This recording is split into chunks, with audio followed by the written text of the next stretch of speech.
Every single moment of your life, whether you see it or not, is a negotiation. Right now, in ways you might not even notice, you're negotiating. When you walk into your boss's office and ask for that raise you've earned. When you sit across the dinner table, trying to convince your kid to finish their homework before touching that phone. When you're on a call with a client, hoping they'll trust you with their business.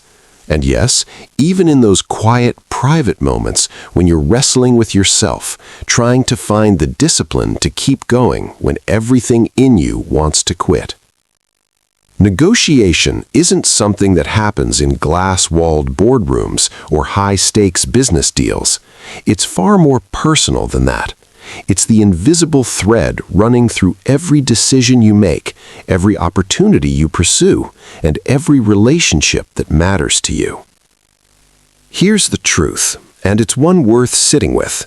Your ability to negotiate will determine the quality of your life.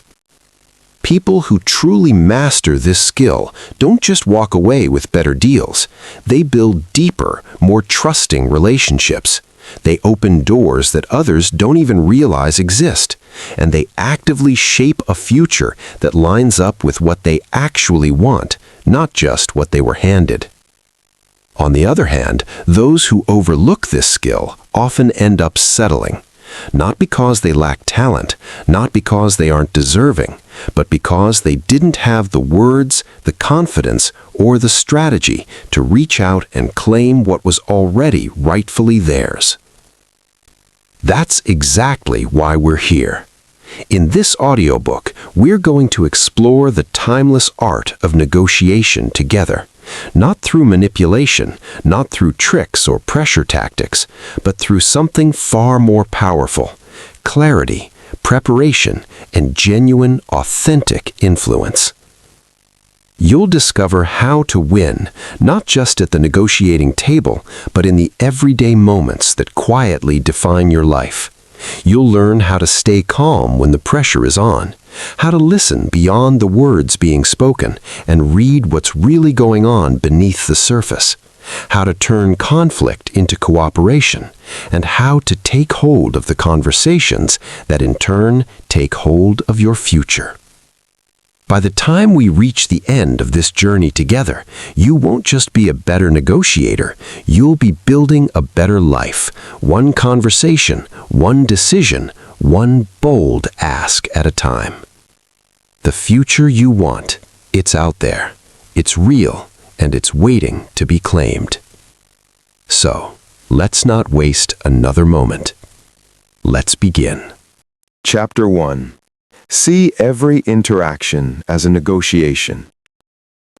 Most people imagine negotiation as something that takes place in large boardrooms, where individuals in suits sit around a table covered with documents with millions of dollars at stake. But the reality is this: negotiation is happening around you every single day. It unfolds in small moments, in quiet conversations, and even in the decisions you make within yourself. The problem is that most people fail to recognize it. They move through life unaware, believing negotiation only matters when a formal contract is involved. Because they do not see it, they surrender their power without even realizing they are doing so.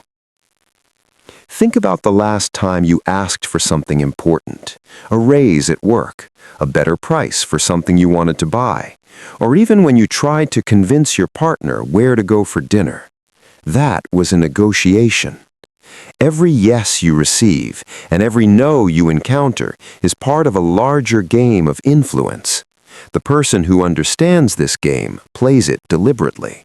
The person who does not ends up playing according to someone else's terms. When you begin to look at life through this perspective, everything changes. Conversations no longer seem random. Instead, they become opportunities to shape outcomes. A casual conversation with a coworker suddenly becomes a chance to build trust.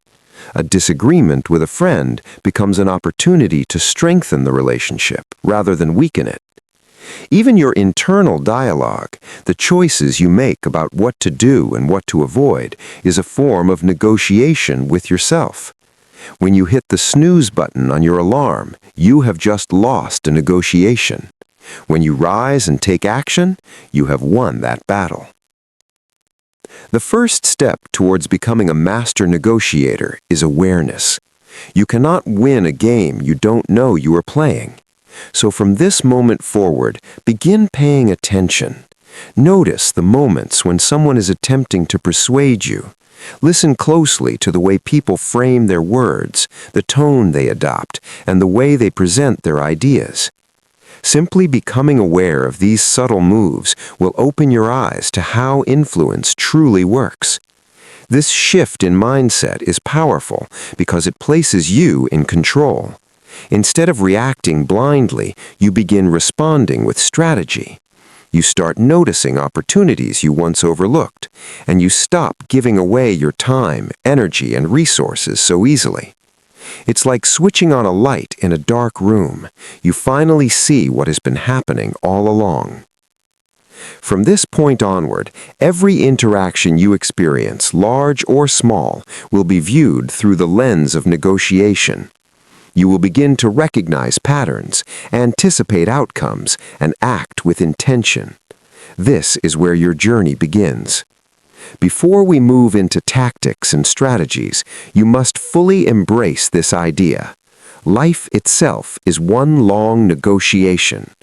Once you see it clearly, you will never return to living blindly, and that awareness alone will give you an advantage that most people will never possess. Chapter 2. Win the battle within yourself. Before you can succeed with others, you must first succeed with yourself. This is the most crucial lesson in negotiation, yet it is the one most people ignore. They hurry to learn clever tactics, persuasive language, and psychological techniques, but they overlook the foundation, self-mastery. No matter how skilled you may be at reading people or forming the perfect argument, if you cannot control your own emotions, you will eventually lose. Think about the last time you felt frustrated or angry during a conversation. Perhaps someone pushed your buttons, said something you disliked, or made you feel small. In that moment, did you respond with calm and clarity, or did you react without thinking, saying or doing something you later regretted? This happens to all of us. In negotiation, those emotional slip-ups can cost you everything. Negotiation is not only about words, it is about energy. If you bring desperation, fear, or anger into a discussion, the other person will sense it immediately, even if you say nothing at all. Human beings are naturally wired to detect nonverbal cues. Your tone, your body language, even the rhythm of your breathing send signals. That is why the first battle you must win is the one taking place inside your own mind. You must train yourself to remain calm when others grow heated, to stay focused when others become scattered, and to remain confident when others attempt to intimidate you. This is not about pretending to be calm, it is about genuinely becoming calm. The truth is that many negotiations are lost long before they begin because a person enters already defeated internally. They carry limiting beliefs such as, "I'm not good enough," or "they hold all the power." So, how do you win this inner battle? It begins with awareness. Pay attention to your internal dialogue. When you catch yourself thinking in a limiting way, pause and ask yourself, is this belief helping me or hurting me? For example, instead of saying, "I hope they don't reject me," say, "I bring value and they need what I offer." Next, focus on your emotional state. Before any negotiation, take a few moments to center yourself. Breathe deeply. Picture the outcome you want and imagine yourself handling the conversation with ease and confidence. When you enter calm and centered, you immediately gain an advantage. Another essential part of inner mastery is releasing your ego. At times, we become so focused on being right, so determined to win, that we lose sight of the bigger picture. A skilled negotiator does not allow insults or challenges to disturb them. They understand that negotiation is not about proving themselves, it is about creating the best possible outcome. Remember this, the person who remains calm under pressure holds the greatest power. Make it your goal to become unshakable. Winning the battle within yourself is also about confidence. Confidence does not come from pretending or puffing out your chest. True confidence grows from preparation and self-respect, and that confidence will speak louder than any words you say. Here is the truth. People are drawn to calm, confident energy. When you become that calm, grounded presence, others naturally begin to trust you. From this moment forward, view every negotiation as a mirror. It reflects not only your skills, but also your state of mind. So, before stepping into any negotiation, ask yourself, have I won the battle within? Once you win that inner game, everything else becomes easier. Your words begin to flow naturally, your presence commands respect, and instead of forcing outcomes, you begin shaping them with ease. Chapter 3. Get crystal clear on your goals. Imagine entering a negotiation without knowing precisely what you want. You sit down, talk back and forth, exchange ideas, and eventually walk away feeling unsatisfied. Why does this happen? Because you lacked clarity. If you are unsure of what you want, you will end up accepting whatever someone else chooses to give you. Clarity is power. It is like having a map before beginning a journey. Without a map, you wander aimlessly, hoping you will arrive somewhere worthwhile. With a map, you know your destination and the path to reach it.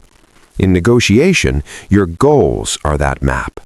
When you understand exactly what matters to you, you remain focused and avoid being pulled off course by distractions, pressure, or clever tactics from the other side.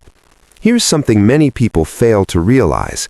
There is a significant difference between what you think you want and what you truly want. But those are surface-level goals. Beneath them lies something deeper: respect, security, freedom, validation. The more clearly you understand the true motivation behind your goal, the more powerful your negotiation becomes. Before entering any negotiation, take time to become crystal clear about three things: your ideal outcome, your acceptable outcome, and your walkaway point. Your ideal outcome is the best result you can imagine.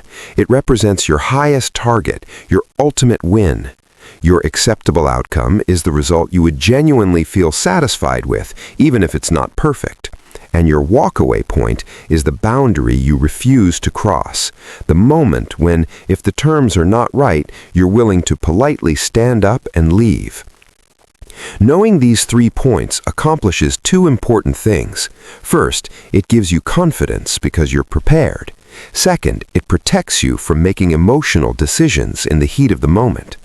Without these boundaries, it's easy to become caught up in the back and forth and either give in under pressure or push too far and damage the deal. With them, you remain grounded and in control. Consider a simple example.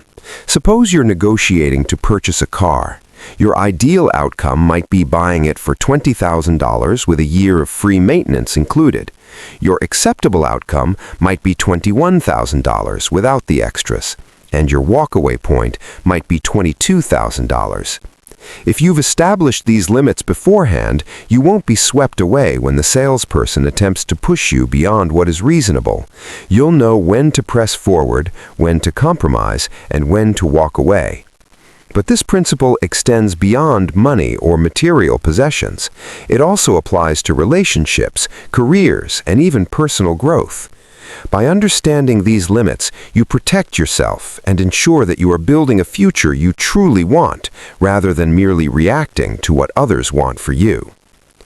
There's another layer to consider. Not every goal is external. Sometimes the most significant negotiation is the one you conduct with yourself. Clarity matters here as well. Clarity also provides leverage. When the other person senses that you know exactly what you want, they are far less likely to attempt manipulation. People respect decisiveness because it signals strength. To gain clarity, ask yourself these questions before entering any negotiation. What do I absolutely want to achieve? Why does this matter to me? What am I willing to compromise on? Where will I draw the line and walk away?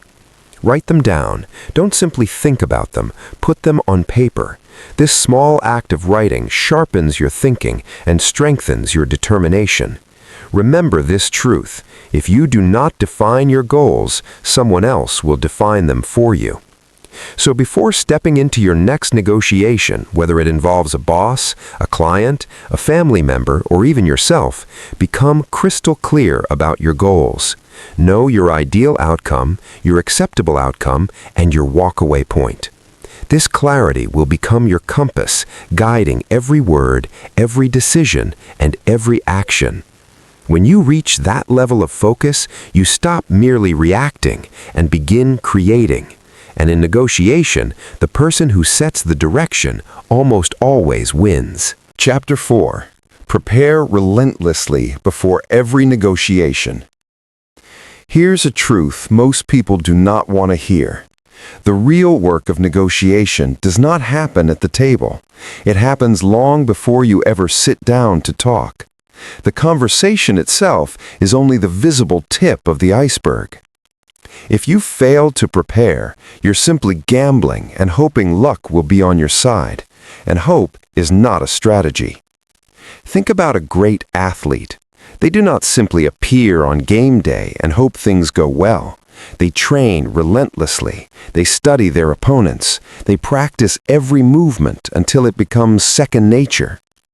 Negotiation works in exactly the same way.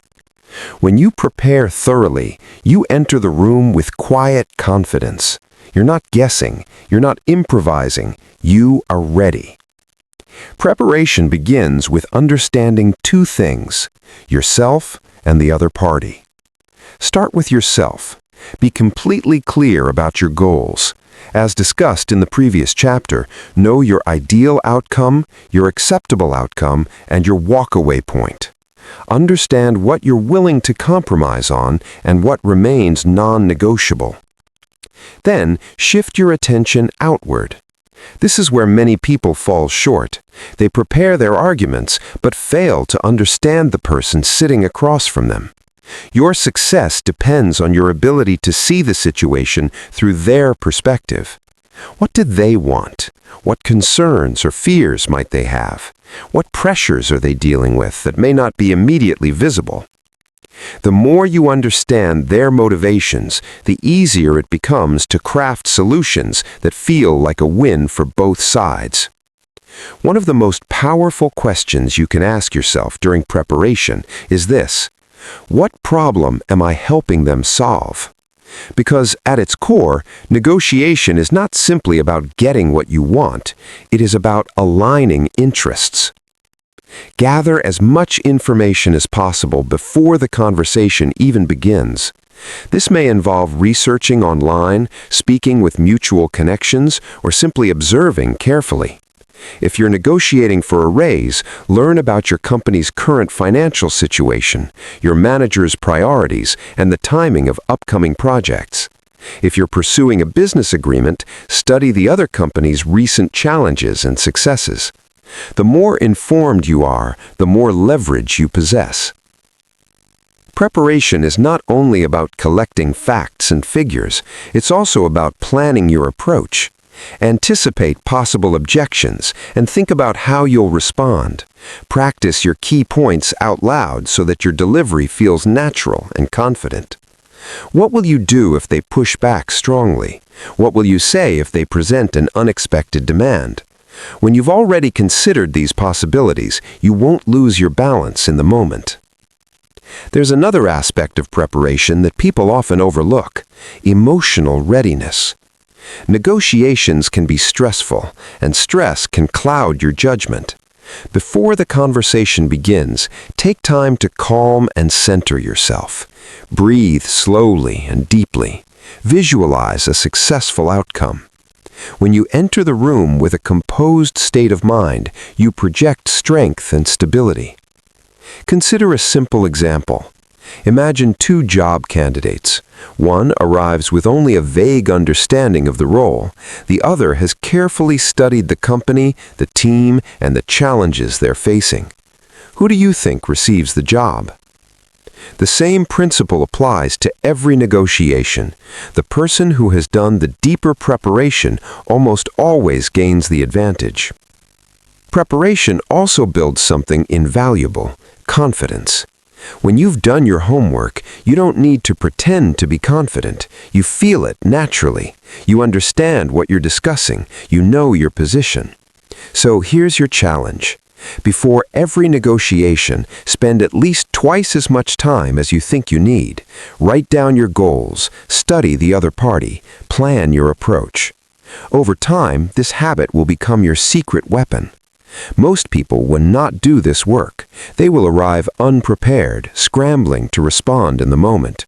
You, however, will arrive ready, confident, and in control. Remember this: many negotiations are effectively decided before they even begin. When you prepare relentlessly, you do not simply enter a conversation. You enter with a plan, a strategy, and the quiet certainty that you have already stacked the odds in your favor. And when you practice this consistently, success stops being random and begins to feel predictable. Chapter 5. Earn respect before seeking agreement. If there is one thing you must understand about negotiation, it is this: people do not say yes to deals. They say yes to people. They say yes to trust. They say yes to respect. Too many individuals enter a negotiation focused only on what they want. They rush to present their point, to win the argument, to close the deal. But here's the truth. If the other person does not respect you, your words will not matter. Your logic will not matter. Think about it. Have you ever been in a conversation where someone was technically correct, yet you still did not want to agree with them because of the way they came across? Negotiation is not merely an exchange of ideas. It's a relationship, and relationships are built on trust. Respect begins the moment you interact with someone, often before a single word is spoken. It appears in your tone, your body language, and the way you carry yourself. But if you arrive calm, grounded, and genuinely interested in understanding them, they will feel that immediately, and it changes everything. Here's something powerful to remember. People want to feel seen and heard. When someone feels truly understood, they naturally become more open and lower their guard. This is why the beginning of any negotiation should not be about you speaking. It should be about you listening. Ask thoughtful questions. Show sincere curiosity about their perspective, their challenges, and their desires. When you take the time to truly understand the other person, something remarkable begins to happen. They start seeing you not as an opponent, but as a partner. The conversation shifts from me versus you to us working together to find a solution. That shift is invaluable because it transforms resistance into collaboration. And it all begins with respect. But respect is not only about how you treat others, it is also about how you treat yourself. If you do not respect yourself, others will not respect you either. Whether you're negotiating a business agreement or establishing a personal boundary, walking in timid, apologetic, or uncertain will shape how others respond to you. Quiet, authentic confidence commands respect. One of the fastest ways to earn respect is to arrive prepared. When you know your facts, when you have done your research, and when you can speak clearly about the details, people take you seriously. Preparation shows commitment. It signals professionalism rather than improvisation. Another essential element of respect is integrity.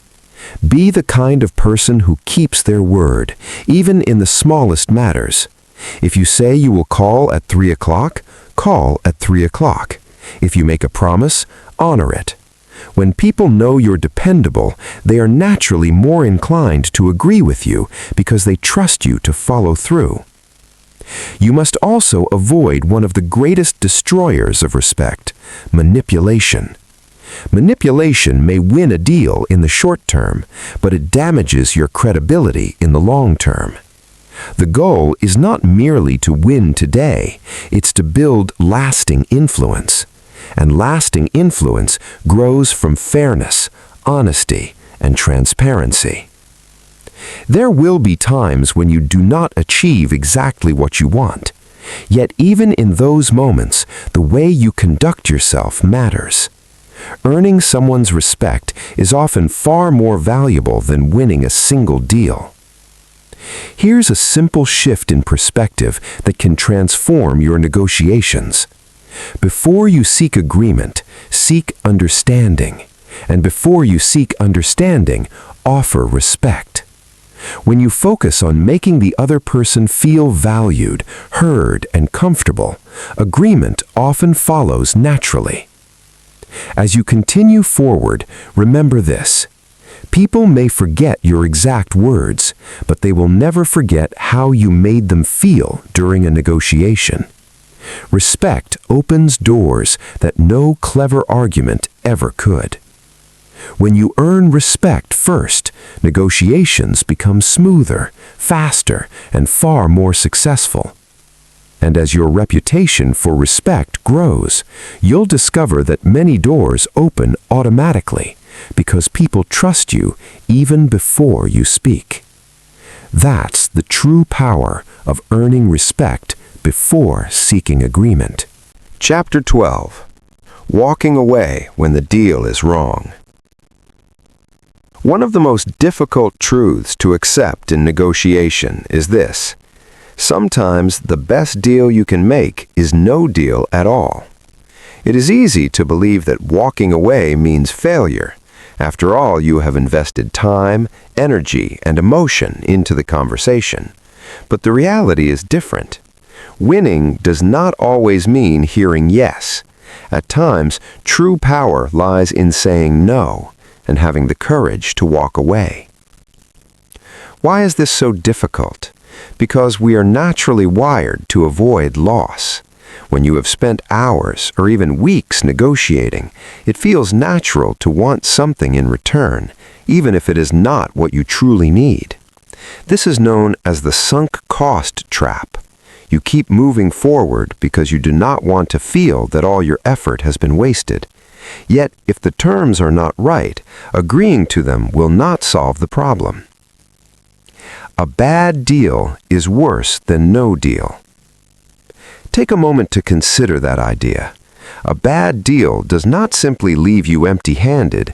It can drain your resources, harm your reputation, and bind you to commitments that restrict your future opportunities. The key to avoiding this trap is preparation.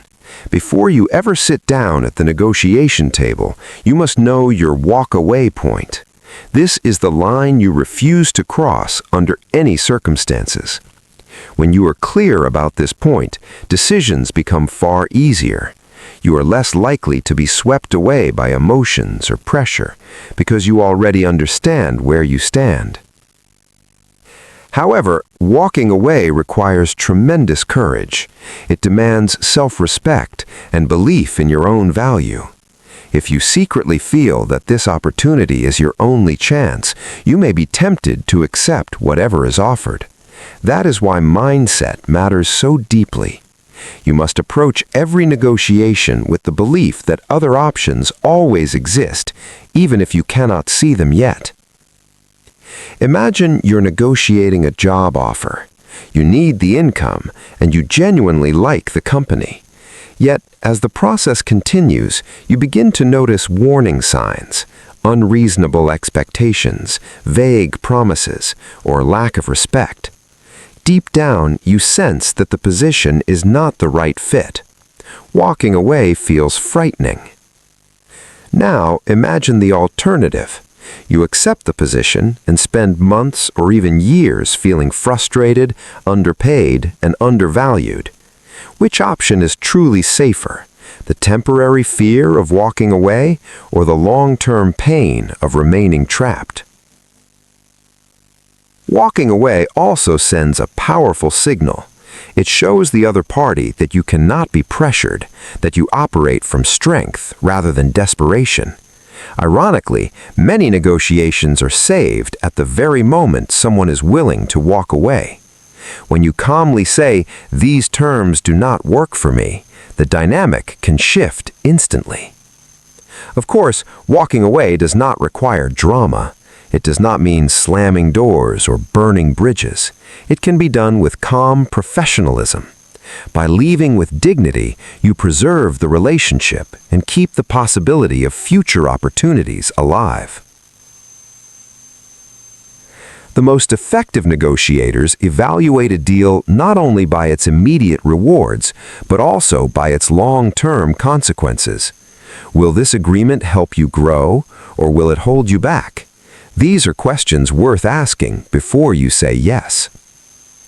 Walking away is rarely easy. Your heart may race, your voice may tremble, doubts may circle through your mind. But remember this, walking away is not rejection, it is direction. So before entering your next negotiation, decide where your line stands. Know your boundaries, and if the deal crosses that line, have the courage to stand, offer sincere thanks, and walk away. Because sometimes the most powerful yes you will ever give is the one you give to yourself when you say, "No, this deal is not right for me." Chapter 7. Ask powerful questions that guide decisions. There is a saying in negotiation, the person asking the questions is the one quietly steering the ship. And that idea holds true. Many people believe control comes from speaking more, arguing harder, or presenting brilliant points. In reality, however, the person who asks the right questions often holds the greatest influence. Questions direct attention, uncover information, and shape the entire conversation. Think about it. When you ask a question, you shift the focus. Instead of pushing your ideas onto the other person, you invite them to open up, to express their thoughts, and to reveal what they truly want. And the more they speak, the more you learn. That information becomes your roadmap. It shows you where to move forward, what to avoid, and how to shape an outcome that benefits both sides. But not every question is equally effective. Some questions close conversations, while others open doors. If you ask, "Do you like this deal?" the response can simply be yes or no, and the discussion may stall. But if you ask, "What would make this deal a clear win for you?" the person must think, explain, and share details. Powerful questions are open-ended. They often begin with words such as what, how, or why. They encourage dialogue rather than bringing it to an end. For instance, instead of asking, "Are you okay with the timeline?" you could ask, "What concerns do you have about the timeline?" That small adjustment changes the entire tone of the conversation. One version seeks quick agreement, while the other seeks understanding. And understanding is where influence truly exists. Here is another important insight. Questions lower defenses. When you make statements, the other person can resist or argue. But when you ask a question, you invite them to share their perspective. People naturally enjoy feeling heard. And when they feel understood, they become far more open to listening to your ideas in return. Imagine you are negotiating with a client who seems hesitant.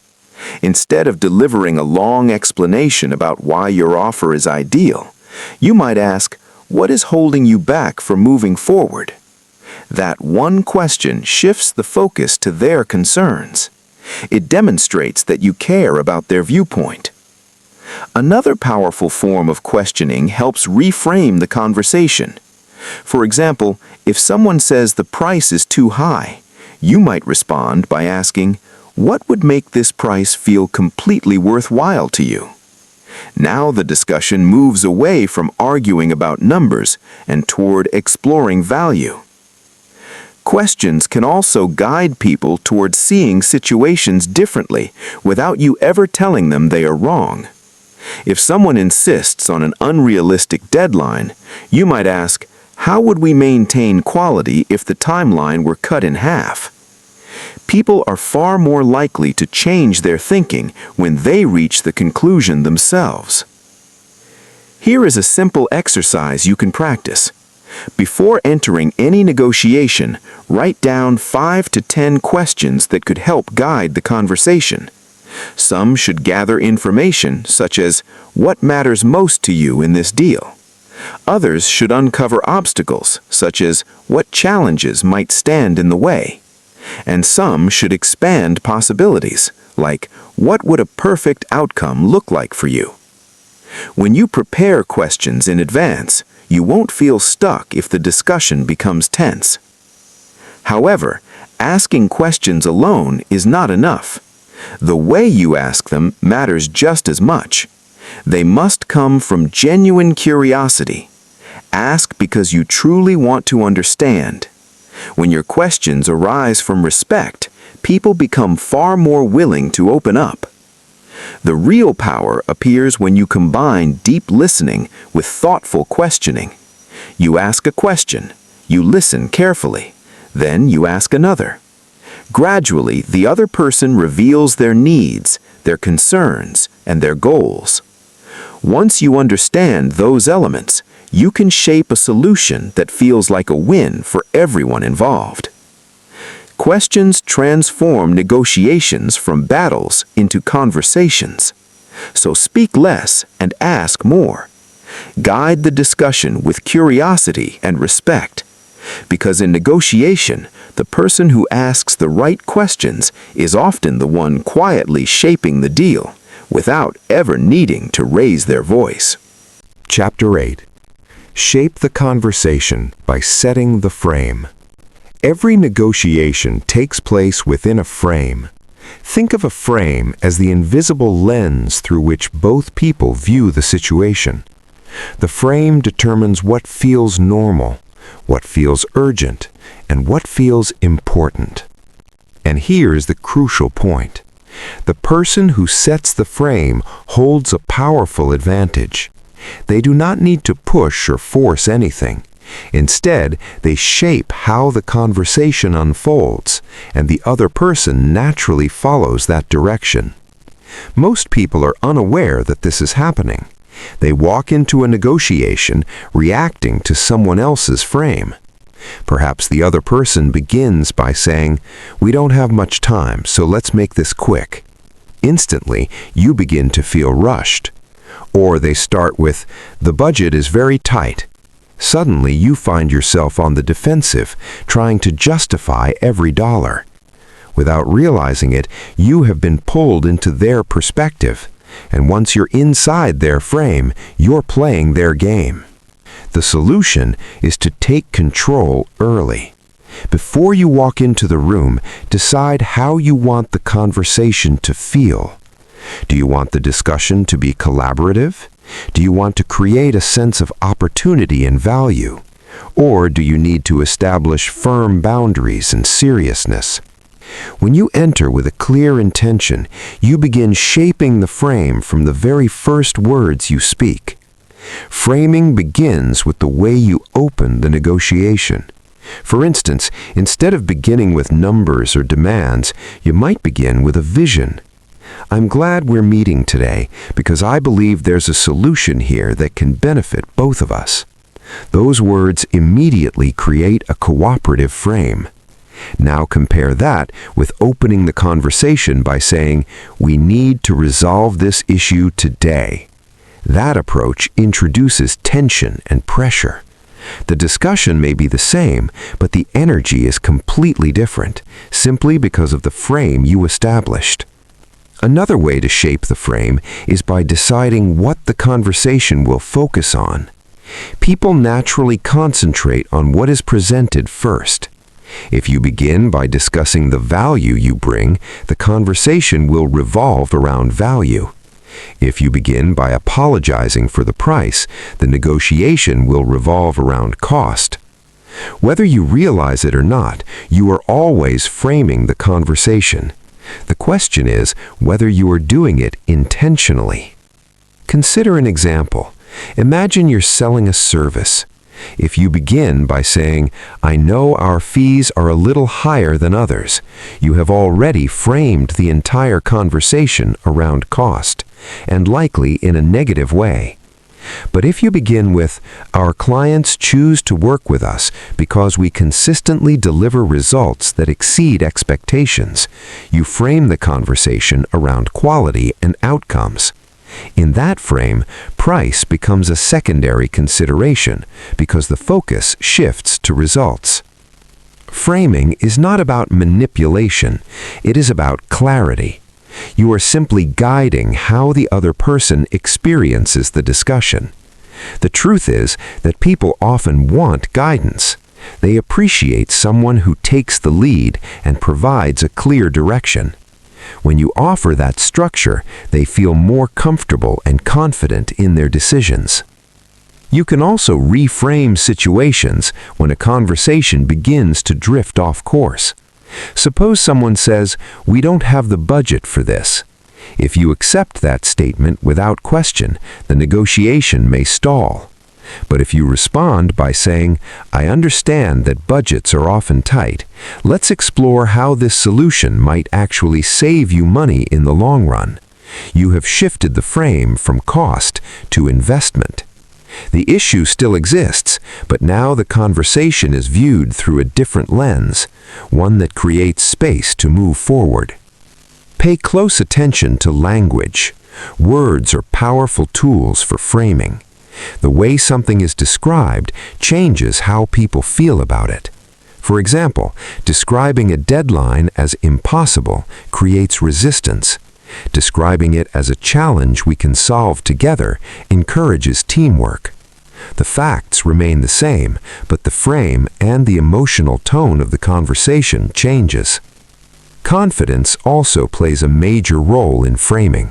If you appear uncertain, the other person will naturally step in and establish their own frame. But when you speak calmly and clearly, you project a quiet authority. You do not need to dominate the conversation. You simply need to set the tone early and maintain it consistently. One particularly effective way to shape the frame is through storytelling. Human beings are naturally drawn to stories. When you share a brief story that illustrates your point, you create a narrative frame that is difficult to resist. Instead of debating isolated facts, you invite the other person into a shared narrative, and they often follow that path willingly.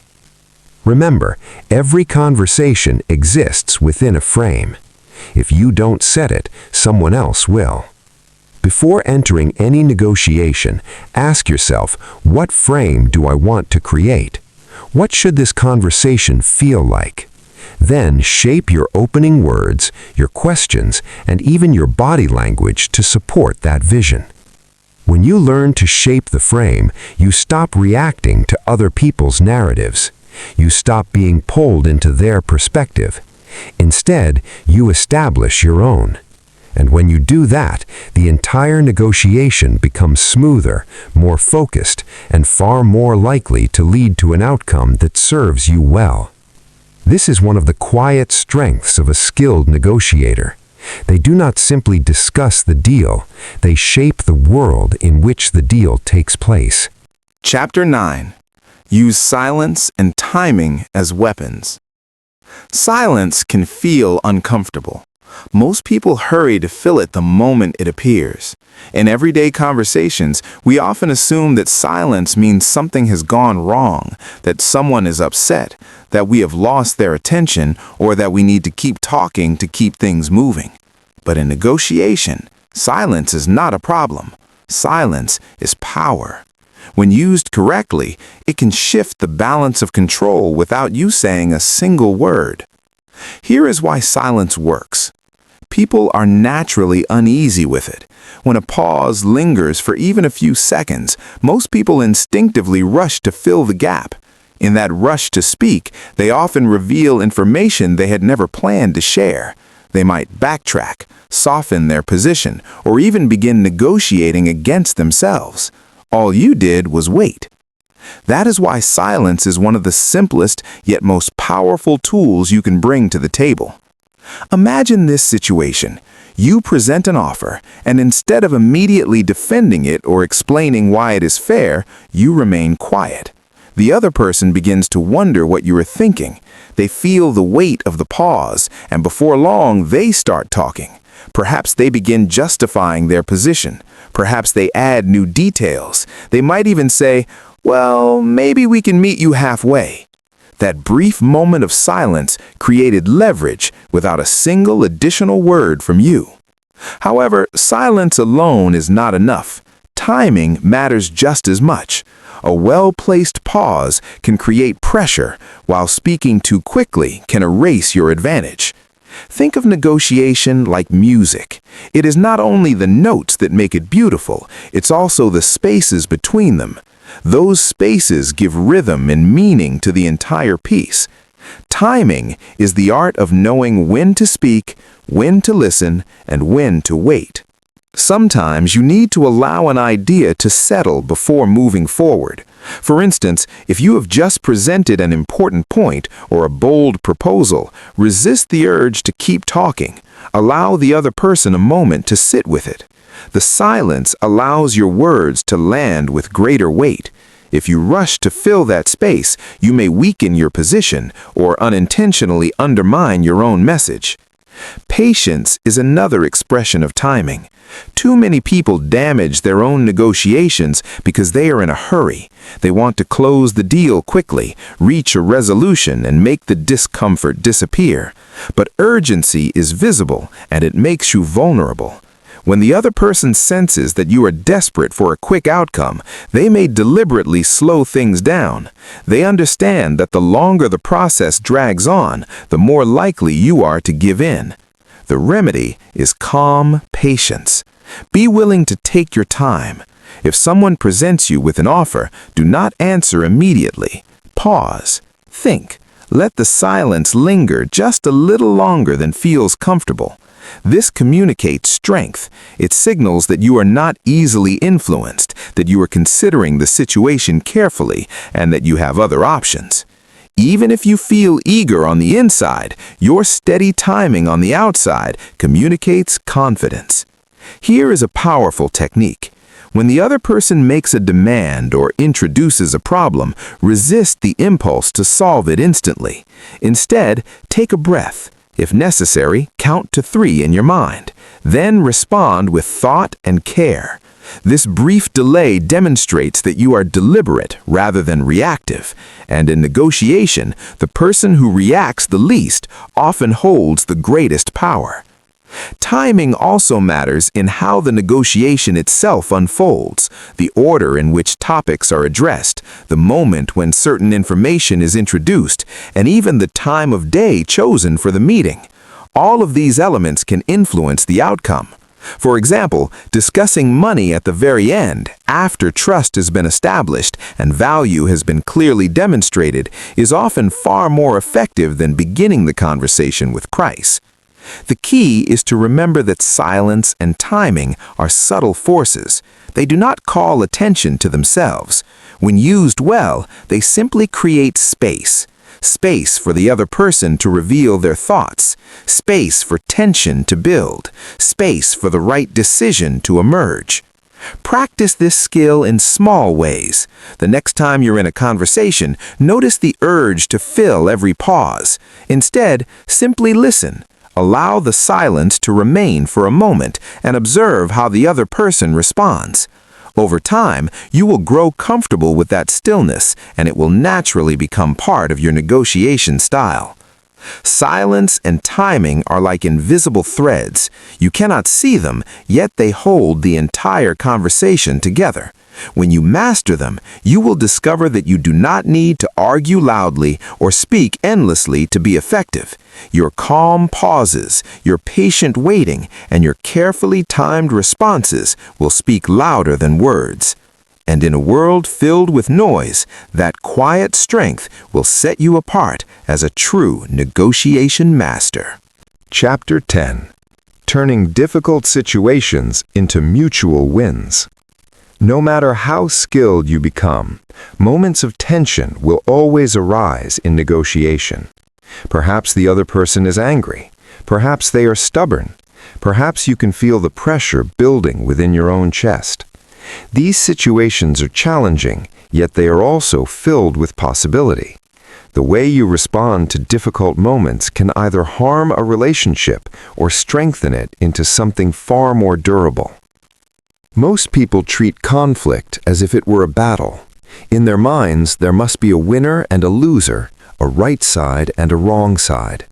When negotiation is approached with this mindset, it quickly becomes a struggle. You push, they push back. You raise your voice, and they raise theirs. The conversation begins to spiral downward. Even if you succeed in winning the deal, you may still lose the relationship. That kind of victory is hollow. True masters of negotiation recognize that there is a better path. The key is to stop viewing the other person as an opponent and begin seeing them as a possible partner. Even when they are being difficult, even when they appear completely opposed to you, there is usually something both of you desire: resolution. When the focus shifts from me versus you to us versus the problem, everything begins to change. Instead of confronting one another, you begin working together to address the challenge in front of you. This transformation begins with your own mindset. When someone approaches you with anger or aggression, your instinct may be to retaliate or withdraw. Resist that impulse. Stay calm. Take a breath. Remember what we discussed in earlier chapters. The person who remains composed under pressure holds the real power. When you stay steady while others lose control, you naturally set the tone for the entire interaction. Next, focus on understanding their perspective. Difficult behavior often grows from fear, frustration, or unmet needs. If someone is arguing about price, perhaps they are afraid of losing their job if they overspend. If they resist change, perhaps past experiences have left them cautious. By listening closely and asking thoughtful questions, you can uncover the true forces guiding their behavior. Once the root cause becomes clear, you can address it directly. Consider an example. Imagine a client who is furious about a delay in delivery. On the surface, their reaction may appear unreasonable, but when you look more closely, you discover that their own boss has been pressuring them on this project. Suddenly, the issue is no longer just a late shipment, it becomes a matter of their fear of failure. With this understanding, you can guide the conversation in a new direction. Instead of defending yourself, you focus on helping protect their reputation and supporting their success. In that moment, conflict begins to transform into partnership. When tension rises, allow empathy to become your quiet strength.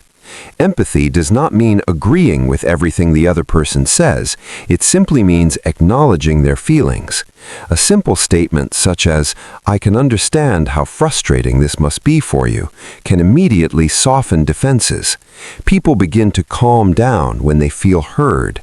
Once that calm returns, logic and solutions finally have space to enter the discussion. Another powerful approach is reframing the situation. When someone insists, "This is impossible," you might respond by saying, "It is certainly a challenge, but let's explore what could make it possible." That small shift changes the entire energy of the conversation. You move from a frame of limitation to one that invites progress. Difficult situations often appear stuck because both sides are trapped within negative frames. Your role is to open a window and allow fresh air into the conversation. At times, turning conflict into cooperation requires creativity. Look for hidden possibilities that might satisfy both sides. Perhaps the deal can be structured differently. Perhaps you can provide value in a way they had not considered. What appears as a zero-sum situation is often simply a puzzle with more than one solution. All it requires is the willingness to look beyond the obvious. Of course, not every negotiation will end perfectly. There will be moments when you must stand firm or even decide to walk away. Even then, the way you conduct yourself matters.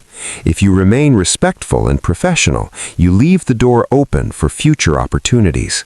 Burning bridges rarely serves you in the long run. The most rewarding negotiations are those in which both sides walk away feeling they have gained something meaningful. This does not mean everyone receives exactly what they hoped for. It means they leave feeling respected, understood, and valued. When you create that experience, even during difficult moments, you build relationships that extend beyond a single deal. So the next time you encounter a challenging negotiation, remember this: conflict itself is not the enemy. Poorly handled conflict is the real problem. With calmness, empathy, and creativity, even the most difficult moments can become stepping stones towards trust and cooperation. Difficult situations are where true mastery in negotiation reveals itself, not in how you speak when everything is easy, but in how you lead when circumstances become difficult. Chapter 11. Turning rejection into future opportunity. No matter how skilled you become, no matter how prepared or persuasive you are, there is one thing you can never completely avoid in negotiation: rejection. At some point, you will hear the word no. Sometimes it arrives quickly and directly. Other times it appears in a gentler form, maybe "later we'll think about it," or "this just isn't the right time." If you don't know how to handle rejection, it can feel deeply discouraging. Most people take rejection personally. They interpret it as evidence that they weren't good enough, intelligent enough, or persuasive enough. They walk away feeling defeated, replaying the conversation again and again in their minds, questioning every word they spoke. But the truth is this: rejection is not the end of the road. In many cases, it is the beginning of something greater, if you know how to use it. The first step is changing the way you view rejection. When someone says no, it is not necessarily a reflection of you. More often, it reflects their current circumstances, fears, or priorities. Perhaps the timing is wrong. Perhaps they lack the budget. Perhaps they're dealing with pressures you cannot see. Their no may have very little to do with your value and everything to do with what is happening in their world. Understanding this prevents you from internalizing rejection and losing confidence. Consider some of the greatest success stories in history. Nearly all of them include rejection. Best-selling authors were rejected by dozens of publishers. Entrepreneurs were told their ideas would never succeed.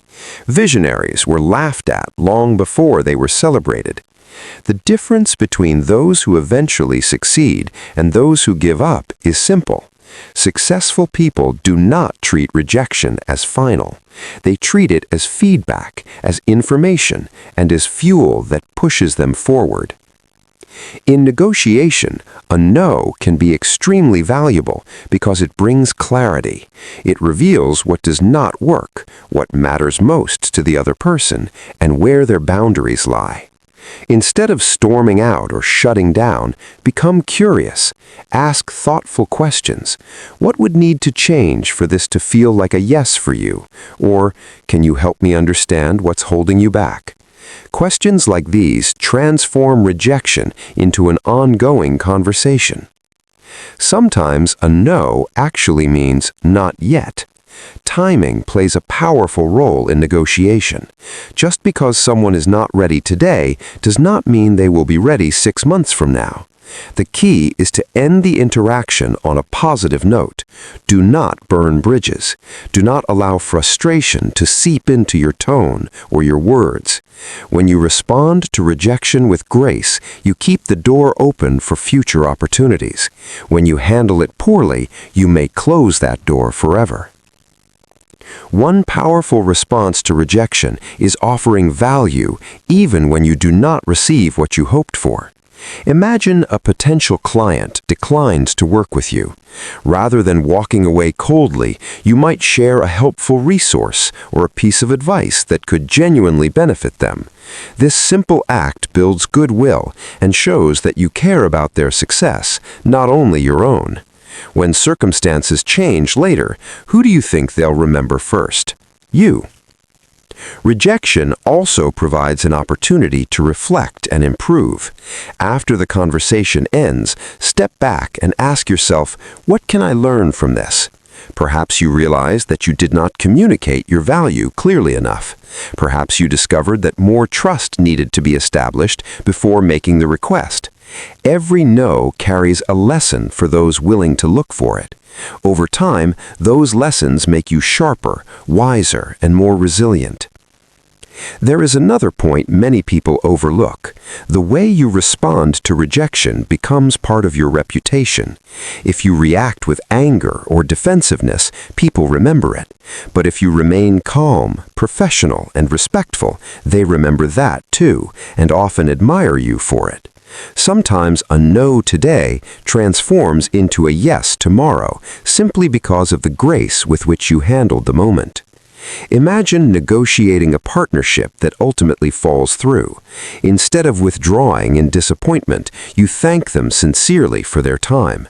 You express genuine hope to collaborate in the future and stay in touch. Months later, when they encounter a new challenge, who do you think they'll call? Not the person who left frustrated and bitter, but the one who departed with dignity and respect. Rejection is not a stop sign. It is a detour sign, guiding you towards something better.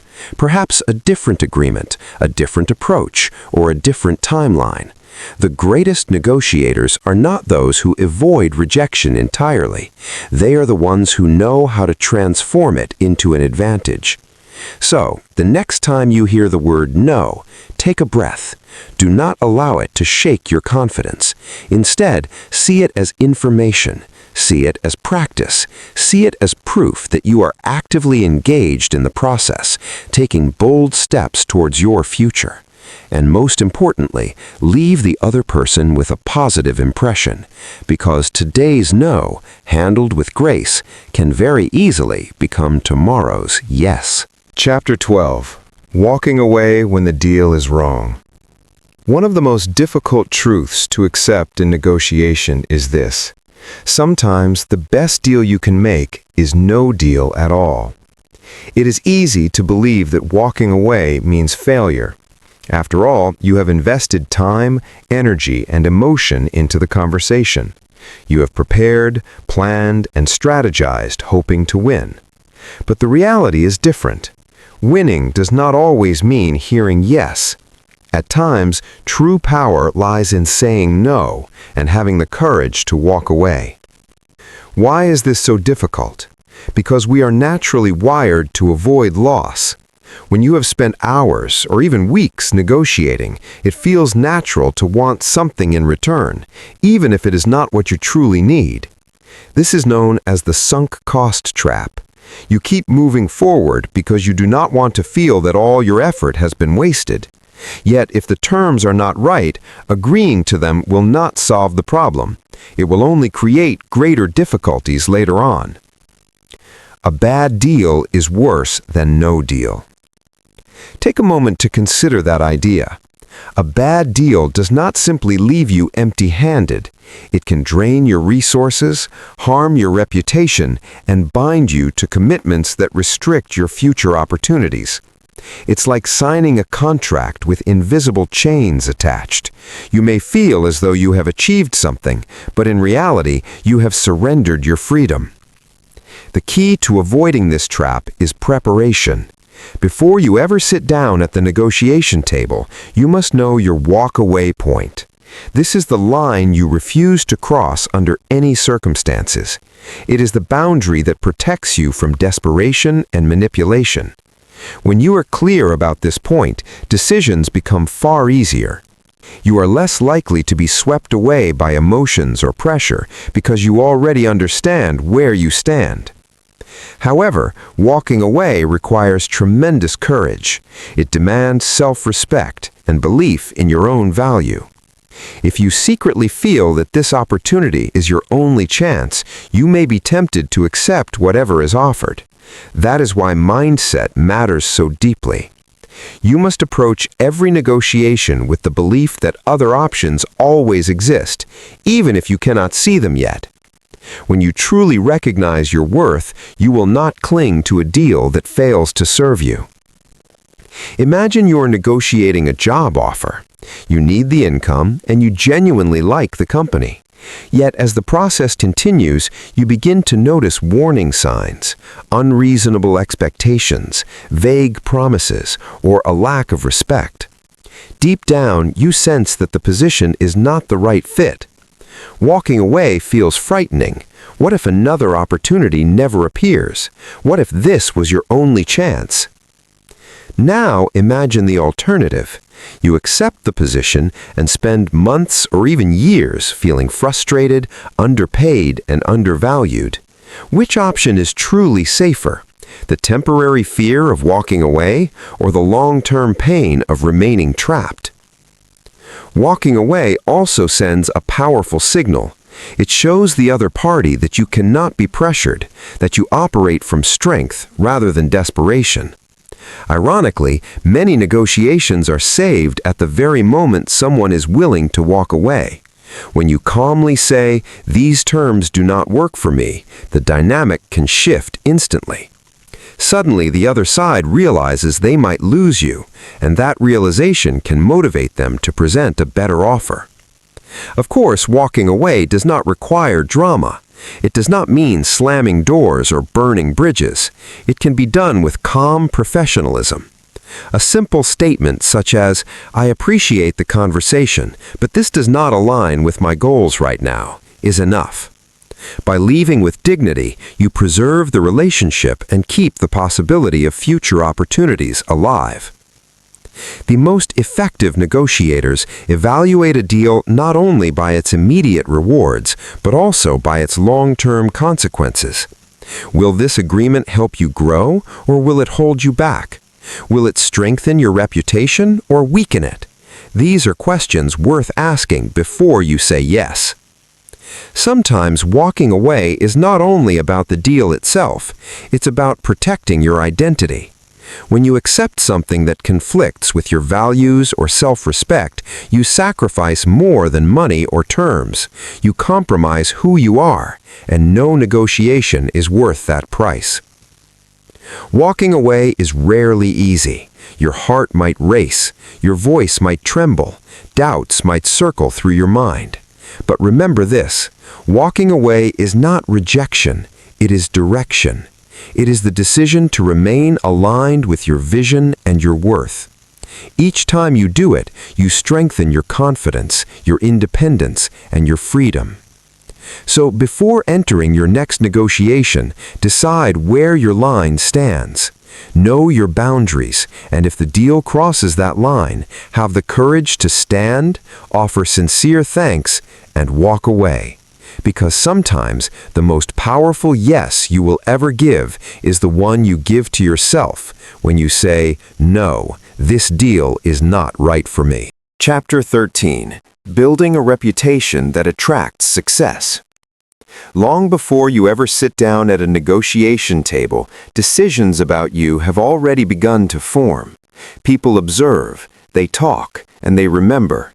Your reputation enters the room before you do, and it speaks more powerfully than any pitch, argument, or strategy you might present.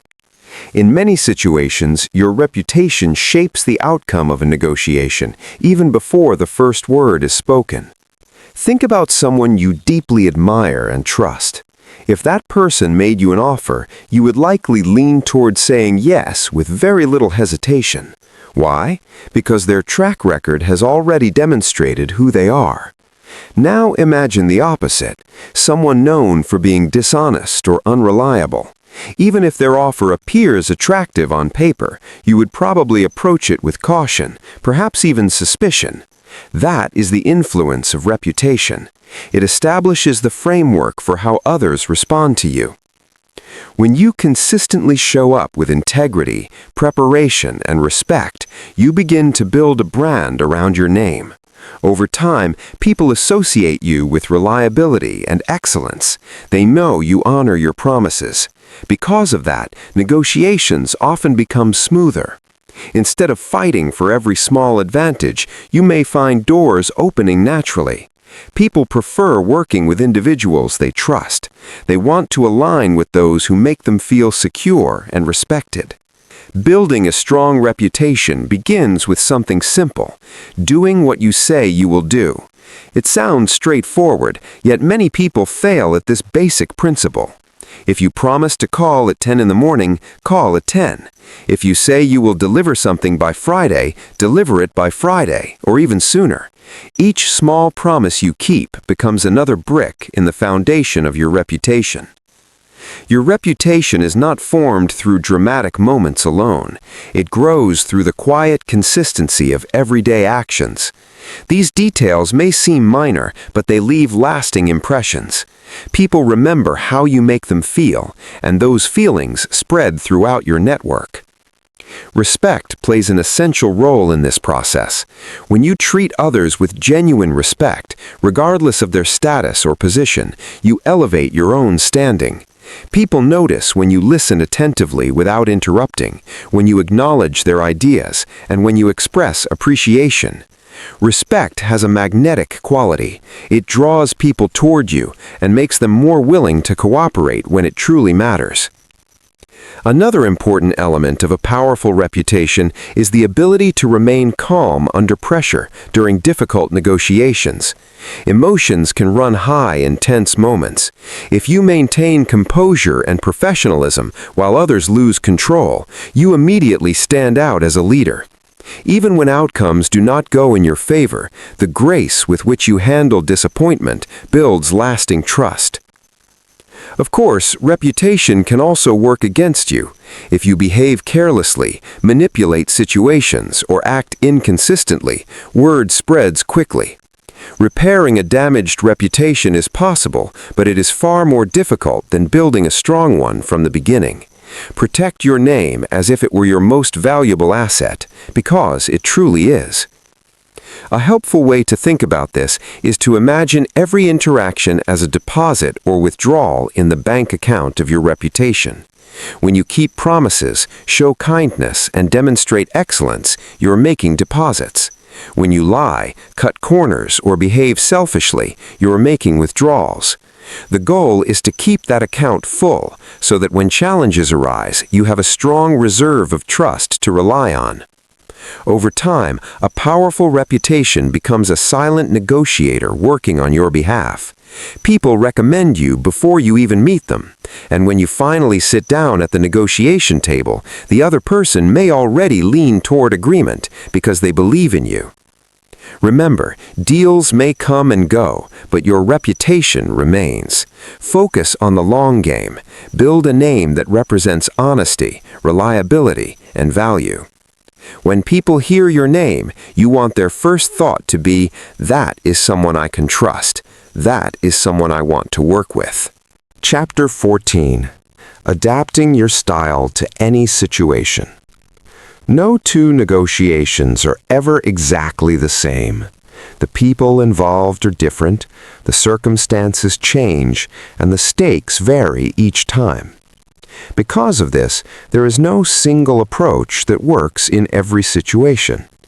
The most effective negotiators are flexible.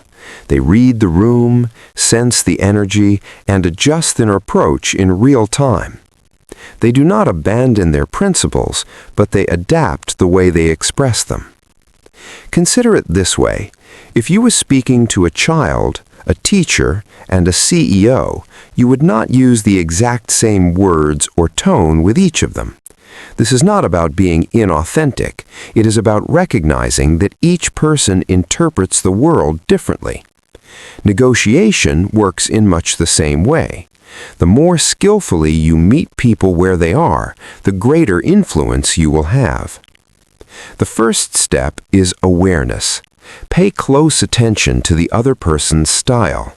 Are they direct and fast-paced, or do they prefer to slow down and think things through? Are they focused on facts and numbers, or are they more concerned with relationships and emotions? When you understand what matters most to them, you can adjust your approach accordingly. This does not mean losing yourself or pretending to be someone you are not. It simply means speaking in a way that resonates with them, making it easier for them to connect with you. For example, imagine negotiating with someone who is highly detail-oriented. They care deeply about every number and every line of the agreement. But if you arrive with clear data, organized information, and precise answers, they will likely respect your preparation and feel more comfortable moving forward. Now consider the opposite type of person, someone who thinks in big pictures and long-term visions. They're more interested in possibilities, outcomes, and impact. When you adjust your communication style to align with their perspective, you show that you understand them, and understanding builds trust. Cultural awareness is another essential part of adaptability. In some cultures, direct communication is appreciated and expected. In other cultures, the same directness might feel abrupt or even disrespectful. Ignoring these differences can create tension without you even realizing it.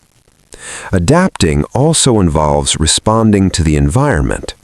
A negotiation held in a high-pressure corporate boardroom carries a very different atmosphere from a conversation shared over coffee with a long-term partner. The setting shapes people's moods and behaviors. Matching your energy to the surroundings helps others feel comfortable, and comfort often leads to openness. At times, the person you are negotiating with may change during the discussion itself. They might begin calm and then become defensive. A skilled negotiator notices these shifts and responds thoughtfully. If tension rises, you do not mirror that tension. Instead, you stay grounded and bring calm to the moment. It is important to understand that adapting your style is not manipulation. You're simply choosing the most effective way to deliver your message so that it can be clearly received. Adaptability also prepares you for unexpected turns in negotiation. If you cling too tightly to a single strategy, you may feel stuck when circumstances change. But when you remain flexible, you can pivot with ease and discover new paths toward agreement. The best way to develop this skill is through practice. Pay attention to everyday conversations. Notice how different people respond to different tones, words, and approaches. Ultimately, adaptability is rooted in respect. When people feel understood, their defenses begin to lower. They stop viewing you as an opponent and start seeing you as a partner. The world is filled with diverse personalities, cultures, and circumstances. You cannot control them all, but you can control how you show up. By adapting your style with intelligence and authenticity, you give yourself a meaningful advantage. And in negotiation, that kind of skill is far more valuable than any single tactic or trick you could ever learn. Chapter 15. Negotiate daily to create your ideal future. Negotiation is not limited to boardrooms, contracts, or high-stakes meetings. It is a daily practice that appears in the choices you make, the conversations you have, and even the decisions within your own mind. Each morning, when the alarm rings and you decide whether to rise or stay comfortable, a negotiation takes place between discipline and excuses. Choosing action builds momentum toward the life you want. Daily life is filled with negotiations. The way you spend your time, the food you choose, the money you manage, and the boundaries you set in relationships all shape your future. Every yes and every no becomes a vote for the kind of life you are creating. Negotiation also appears in ordinary interactions with others. Discussing responsibilities with a partner, asking a boss for opportunities, or even deciding plans with friends involves influence, understanding, and compromise. These skills are not only for closing deals, they are tools for navigating life with awareness and intention. A powerful part of everyday negotiation is advocating for yourself. Many people accept less because they hesitate to speak up. Gratitude matters, but so does self-respect. When you clearly ask for what you need, whether it is fair pay, respect for your time, or healthy boundaries, you move closer to the future you want. Consistency is what creates lasting change. Small daily decisions, saying no to harmful habits, preparing for important conversations, or asking for support accumulate over time and shape your direction. Your future is built through the agreements you accept, the compromises you make, and the lines you draw. Negotiating with clarity and courage ensures that the life you are building truly reflects your values and goals. Conclusion. Negotiation is not only about securing better deals with others, it is about shaping the life you want. Every conversation and every decision is a negotiation where influence flows both ways. Sometimes these moments are obvious, like asking for a raise.